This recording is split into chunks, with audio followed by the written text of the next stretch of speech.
ત્યારે ભારતીય જનતા પાર્ટી છેલ્લા 20 દિવસથી અમારા 13 સભ્યોમાંથી 1-2 ને તોડવા માટે જે પ્રયત્નો કરી રહી છે ત્યારે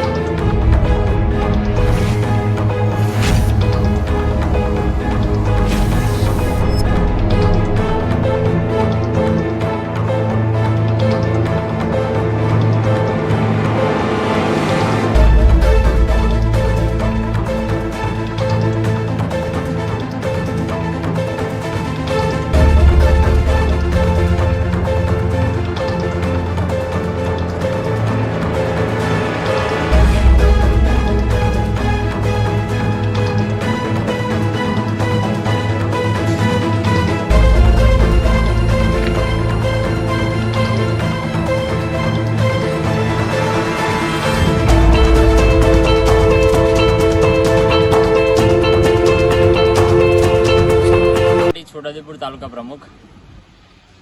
જે હાલમાં ચાલી રહ્યું છે જિલ્લા પંચાયત અને તાલુકા પંચાયત લગભગ છોટાઉદેપુરમાં ભારે બહુમતીથી અમે જિલ્લા પંચાયત અને તાલુકા પંચાયતની સીટો કાઢી છે ત્યારે છોટાઉદેપુર તાલુકામાં જે ભારતીય જનતા પાર્ટી અને આમ આદમી પાર્ટી વચ્ચે જે ટાઈનો માહોલ બન્યો છે તાલુકા પંચાયતમાં ત્યારે ભારતીય જનતા પાર્ટી છેલ્લા 20 દિવસથી અમારા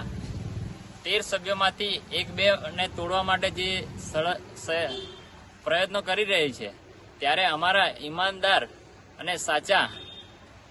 13 સભ્યો એમની સાથે કોઈ પણ વાર્તાલાપ કર્યા વગર નિષ્પક્ષ રહીને આમ આદમી પાર્ટીને ટેકો કરી રહ્યા છે ત્યારે જ્યારે કાલે સાંજે અમે છોટાઉદેપુરથી બોરદલી સાઈડ અમે અમારી બેઠક સંગઠનની બેઠક પતાવીને ઘરે જતા હતા ત્યારે મારી ગાડીમાં 2 ઉમેદવાર હતા અને અમારી જોડે બીજા એમને સાથી મિત્રો હતા ત્યારે છોટાઉદેપુરથી એકલબારા જતા વચ્ચે વસેડી ગામે અમે જ્યારે પેટ્રોલ ભરાઈને નીકળ્યા ત્યારે છોટાઉદેપુરથી અમારી પાછળ બ્રેઝા અને બોલેરો લઈને અસામાજિક તત્વોએ અમારા પર જીવલેણ હુમલો કર્યો અને બ્રેઝા ગાડી આગળથી અને બોલેરો ગાડી પાછળથી ઠોકીને અમારી ગાડીને નુકસાન પહોંચાડ્યું અને ધારદાર તીક્ષ્ણ હથિયાર લઈને અમારી પાછળ જીવલેણ હુમલો કર્યો અને ગાડી અમારી તોડી નાખી ત્યારે અમે છોટાઉદેપુરની પોલીસને અમે આજે અરજી આપી છે અમારી નમ્ર અપીલ છે કે અમારી અરજી FIR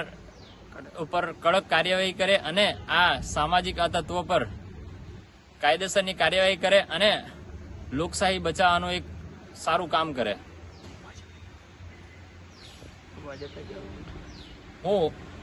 હું ભારતીય જનતા પાર્ટીને કહેવા માંગુ છે જો તમે કામ નથી કર્યા ત્યારે જ તમને આ હાર આપી છે તો હવે તમે લોકો આ હાર સ્વીકારો અને